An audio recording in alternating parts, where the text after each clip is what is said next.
फिरोजाबाद में e registry व्यवस्था के विरोध में अधिवक्ताओं की हड़ताल लगातार जारी है। इसी क्रम में मंगलवार को शिकावात तहसील परिसर में जनपद की 5 तहसील के अधिवक्ताओं का संयुक्त धरना प्रदर्शन चल रहा था। धरने के दौरान उस समय माहौल गर्मा गया जब अधिवक्ताओं को सूचना मिली कि प्रदेश सरकार के पर्यटन मंत्री जयवीर सिंह के पुत्र सुमित प्रताप सिंह ने जमीन की रजिस्ट्री कराई है। इस सूचना के बाद धरना स्थल पर मौजूद अधिवक्ता आक्रोशित हो उठे। बड़ी संख्या में वकील तहसील परिसर में एकत्रित हुए और पर्यटन मंत्री के खिलाफ जमकर नारेबाजी शुरू की। विरोध प्रदर्शन के दौरान अधिवक्ताओं ने पर्यटन मंत्री का पुतला भी फूंका और अपना रोष व्यक्त किया। किसका पुतला और किस संदर्भ में फूंका गया?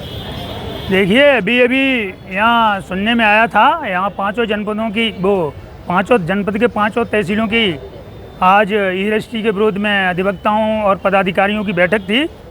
उसी दौरान सूचना मिली थी कि जो यहाँ के हमारे स्थानीय मंत्री हैं श्री जयवीर सिंह जी, उनके बेटे ने सुमित प्रताप ने कोई रजिस्ट्री हम लोगों को आंदोलन को वो करते हुए ओवरलुक करते हुए उन्होंने जबरन कराई है। तो उसी के विरोध में अधिवक्ताओं में आक्रोश था। तो आक्रोश का परिणाम ये था कि उन्होंने अपनी भावनाओं का इजहार उनके पिता का, जो यहाँ से मिनिस्टर हैं, राज्य सरकार में मंत्री हैं, उनका पुतला फूंक के अपना विरोध प्रकट किया है। उन्हें ये काम नहीं करना चाहिए था। जब पूरे प्रदेश का अधिवक्ता उस पर है, वो हमारे बीच के हैं, उन्हें हमारे हितों का ख्याल रखना चाहिए, उन्हें हमारा सहयोग करना चाहिए।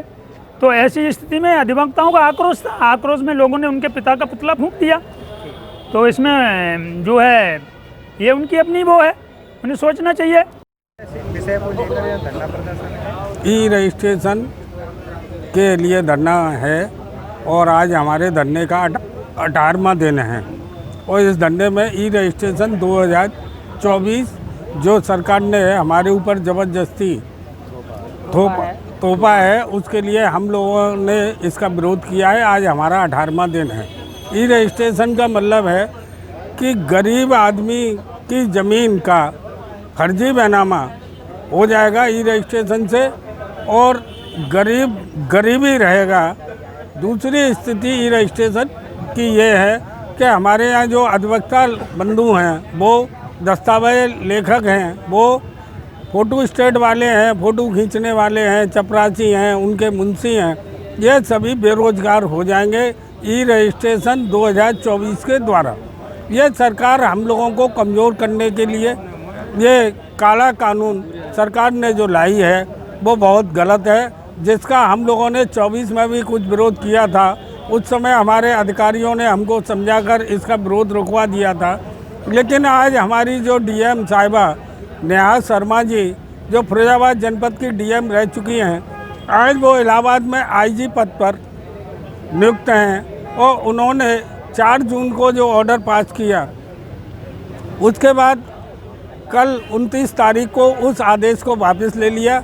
जबकि ये लड़ाई हमारी डायरेक्ट सरकार से है। 2024 का अध्यादेश जो सरकार ने पहले अध्यादेश के जरिए जारी किया, फिर उसे कानून बनाने की कोशिश की है, उसमें उसको वापस कराने तक हम लोग धरना प्रदर्शन करेंगे। और अगर आवश्यकता हुई तो हम जनता के बीच जाकर अपने आंदोलन को उग्र करेंगे। और इसके साथ ही जनता को भी हम संदेश देना चाहते हैं कि जो व्यक्ति गरीब है, उसके पास अगर 2 बीघा ज़मीन है, उसकी ज़मीन अगर 2 बीघा में से उसने आधा बीघा बेची है और ई रजिस्ट्रेशन के जरिए वो अगर 2 बीघा की रजिस्ट्री हो गई, तो उस बेचारे का 1.5 बीघा की ज़मीन वो व्यक्ति कभी भविष्य में किसी भी न्यायालय से वापस नहीं ले सकता, क्योंकि ये वो वापस नहीं ले सकता। ऐसे क्रम में फर्जी मुकदमे भी काफ़ी होंगे। और जो सरकार का ई रजिस्ट्रेशन है, इसमें एक पृष्ठ का जो इन्होंने बैनामा के लिए दिया है, वसीयत के लिए दिया है, दान पत्र के लिए दिया है, गोदनामा के लिए दिया है, इकरारनामा के लिए दिया है, किसी भी दस्तावेज लेखक, किसी भी अधिवक्ता को अगर उसकी पृष्ठभूमि से लेकर उस बैनामा में दर्शाना होता है और एक पृष्ठ के इस फॉर्मेट पर हम लोग उसको किसी स्थिति में नहीं दर्शा सकते। ऐसी परिस्थिति में सरकार को अपने इस काले कानून को वापस लेना चाहिए। अन्यथा की दृष्टि में हम जनता को जागरूक करेंगे और जनता इनको 2027 के चुनाव में इस सरकार का बहिष्कार और काला मुंह हो जाएगा। अगर कोई भी मंत्री या विधायक अगर कोई रजिस्ट्री दफ्तर में आके या रजिस्ट्रार को धमकाकर रजिस्ट्री करा लेता है तो उसका हम घोर विरोध करेंगे। वो 2027 में जब हमारे दरवाजे पर वोट मांगने आएगा तो हम उसको काले झंडे या अपने दरवाजे बंद करके उसका विरोध प्रदर्शन करेंगे। ऐसी स्थिति में इस काले कानून को सरकार को वापस लेना चाहिए और अगर नहीं लेती है तो हमारा धरना प्रदर्शन आंदोलन और आगे भी बढ़ेगा। और ज़िले स्तर से लेकर आजकल यूपी में सभी तहसीलों में सभी ज़िलों में हड़ताल चल रही है। 70 ज़िले के करीब आज हड़ताल पर हैं। हम करीब 11 लाख लोग बेघर हो जाएंगे। आज तक सरकार का 200 करोड़ का नुकसान हो चुका है और आगे भी भविष्य में इसी प्रकार से होगा।